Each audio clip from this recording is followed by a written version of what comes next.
توکل کی بنیاد یقین پر ہے۔ قدرت الہیہ پر یقین کرو گے تو کامیاب ہو جاؤ گے، اگر یقین کمزور ہے تو توکل بھی اتنا کمزور ہوگا۔ اصل چیز تو یقین کی ہے نا، یقین ہے تو پھر اللہ تعالیٰ جل مادو کی قدرت، حکمت اور اس کے وعدوں پر یقین مضبوط ہو تو توکل بھی ایسے پختہ اور مضبوط ہو۔ ہمیں پتہ ہی نہیں ہے توکل کیا ہے، یقین کیا ہے، تو لوگ یقین کمزور ہونے کی وجہ سے حرام ذرائع اختیار کر لیتے۔ مثلا پتہ ہے کہ میرا حلال ذریعہ معاش اتنا ہے، لیکن ان کو یقین نہیں ہے کہ آپ کہتے گزارا نہیں ہے، کیا کروں، مجھے معاذ اللہ حرام طریقہ اپنانا پڑتا ہے، سود لے لیتے ہیں، یہ دیگر اور جھوٹ موٹ اور حرام ذرائع اختیار کیوں کرتے ہیں؟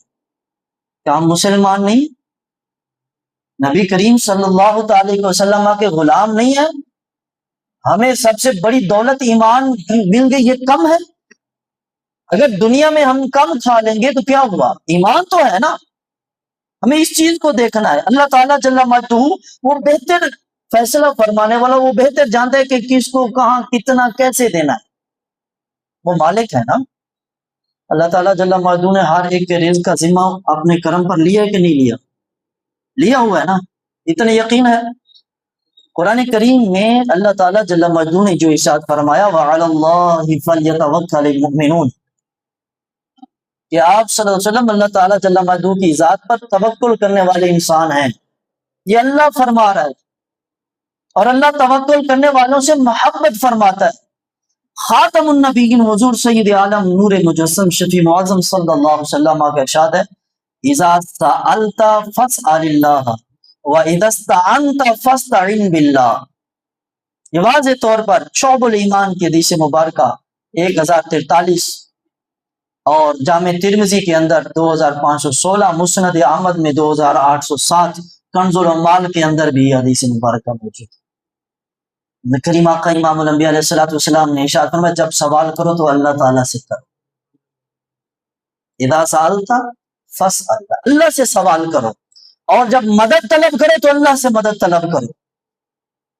یہ توکل ہے، یہ یقین ہے۔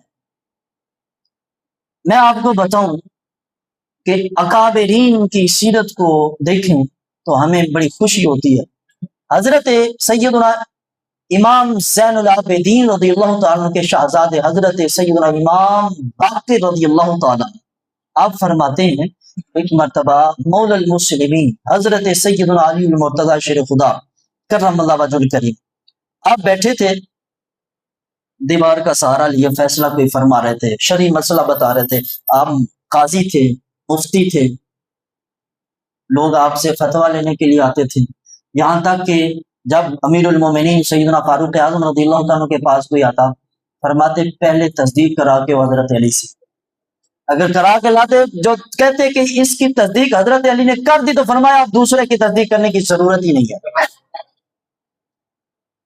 آپ بیٹھے تھے تو آپ کو بتایا گیا کہ آپ جس دیوار کے نیچے بیٹھے ہیں نا یہ گر رہی ہے، گرنے والی ہے، آثار پورے گرنے والے تھے۔ تو امام باقر رضی اللہ تعالیٰ عنہ فرماتے ہیں فَقَضَى بَيْنَهُمَا وَقَامَ ثُمَّ سَقَطَ الْجِدَارُ، دلائل النبوہ ابن نعیم کے اندر یہ موجود ہے کہ وہ دیوار گرنے والی، تو آپ نے فرمایا تھا جو بیٹھے تھے ان کو فرمایا تھا امضِ کفا باللہ حارسا، فرمایا تم اپنا کام جاری رکھو، اللہ حفاظت فرمائے گا، وہ کافی ہے، امضِ کفا، وہ اللہ کافی ہے ہمیں۔